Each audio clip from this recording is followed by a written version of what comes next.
Salam değerli dostlar. Bugün bu videonu çekməkdən məqsədim sizə bugün göy üzündə var olan vəziyyətlər haqqında məlumat verməkdir. Bilirsiniz ki, son dövrlər, özellikle de Mart ayı son derece gergin enerjide keçdi. Çünkü Mart ayı içerisinde hem iki tutulma hem de Venera ve Merkuri retrosu yaşadık. Bu retroların təsirləri əlbəttə ki, her zaman var olur, ancaq tutulma ilə eyni zamanlara təsadüf etməsi Martı bir qədər dünya gündəmi üçün daha hərəkətli və daha gərgin etdi. Merkuri retrosu artıq bu günlərdə bitmək üzrədir. Venera retrosu isə 16 apreldə bitəcək. Bir planet daha önce de short videomda paylaştığım kimi Merkuri bu günlərdə stasionar hərəkətindədir. Bir planetin stasionar hərəkəti onun dünyadan baxıldığında hərəkətsiz kimi görülməsinə verilən adıdır. Yəni bir planet stasionardır, dayanıb deyiriksə, bu həmən planetin təmsil etdiyi mövzularda bir tıxanıqlıq olduğuna, bir irəliləyə bilməmə durumlarının olduğuna işarədir. Məsələn, Merkuri kommunikasiyaların təmsilçisidir. Bütün növ ünsiyyətimiz, bütün növ əllərlə olan fəaliyyətimiz, kommunikasiyamız, həmçinin elektronik əşyalar Merkurinin himayəsindədir. Əgər bugün Merkuri stasionardır, hərəkətsizdirsə, o zaman həyatımızda da kommunikativ mənada tıxanmalara, yanlış anlaşılmalara, irəliləyə bilməmə durumlarına açıq olarıq.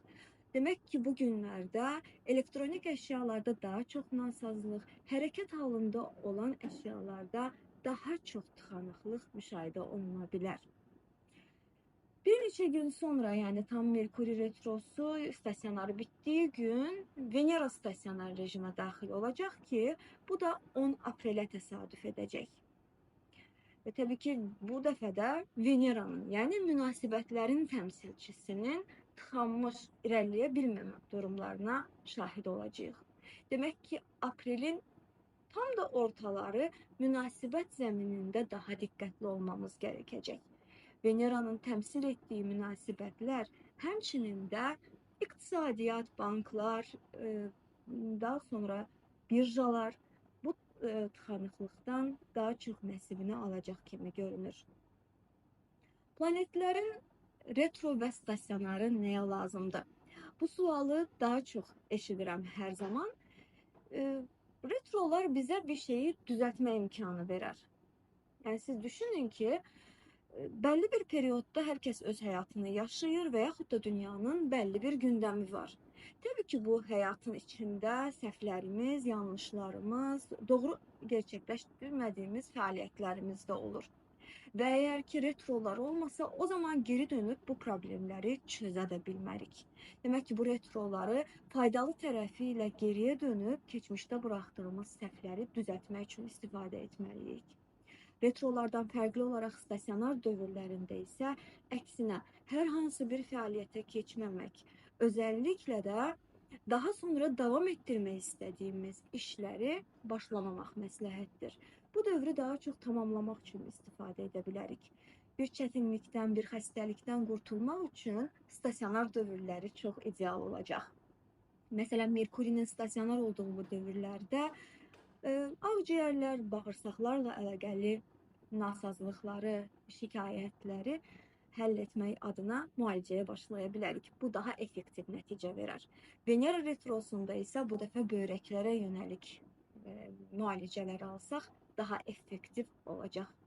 Medikal yönündən planetləri bu şəkildə istifadə etmək hər zaman üçün bütün dövrlərdə çox faydalı olmuşdu. Ancaq münasibətlər, özellikle bu münasibətlərin altını çizirəm, çünki münasibətlər bilirsiniz ki, insanoğlu üçün çox önemli olub hər zaman. Xüsusilə də ikili münasibətlər, sevgi münasibətləri, evlilik kimi durumların aprel ayının 25'ine, hətta mümkündürsə sonuna qədər daha diqqətli olmamız lazımdır bu mövzularda. Daha çox həssasiyyətlə yanaşmamız lazımdır. Ve tabii ki maydan sonraki zamanlarda bu durumlar daha da biraz düzelecek, ancak bu yaz hele ki bu nöqteyi nəzərdən çok kritiktir. Lütfen her birimiz dikkatli olaq.